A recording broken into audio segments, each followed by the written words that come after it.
পোয়াটা ভাজা হচ্ছে, এই পাশাপাশ হলে তেল দিয়ে ভেজে নেব। সয়াবিন তেল দিয়ে ভাজা হয়ে গেলে এই পাশাপাশি তেল দিয়ে দিব।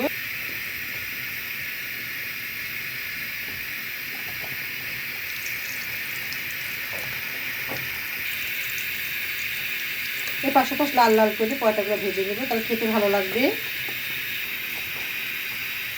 এই পাশাপাশ একটু লাল লাল করে ভেজে নেব মশমশা করে, তাহলে খেতে ভালো লাগবে। সঙ্গে আম থাকবে, আম দিয়ে পোয়াটা খাবো। এভাবে লাল লাল করে আরও দুটো ভেজে নেব।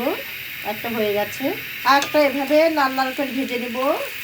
একটা ভেজেছে, একটা তৃতীয়টা এভাবে ভেজে নেব।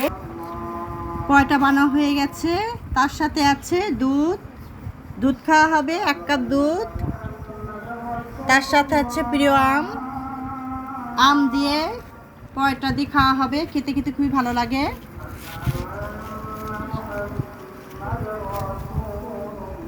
বিসমিল্লাহ।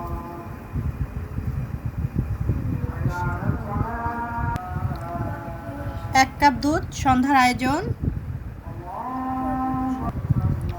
আয়োজনটা কেমন লেগেছে? ভালো লাগলো অবশ্যই লাইক কমেন্ট শেয়ার করে দিবেন। শুভকামনায় রইল। আল্লাহ হাফেজ।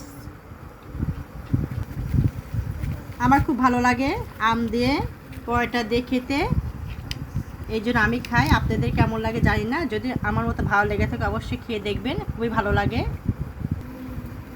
আয়োজনটা ভালো লাগলে অবশ্যই, সন্ধ্যার আয়োজন ভালো লাগলো অবশ্যই লাইক কমেন্ট শেয়ার করে দিবেন। শুভকামনা রইল। আল্লাহ হাফেজ।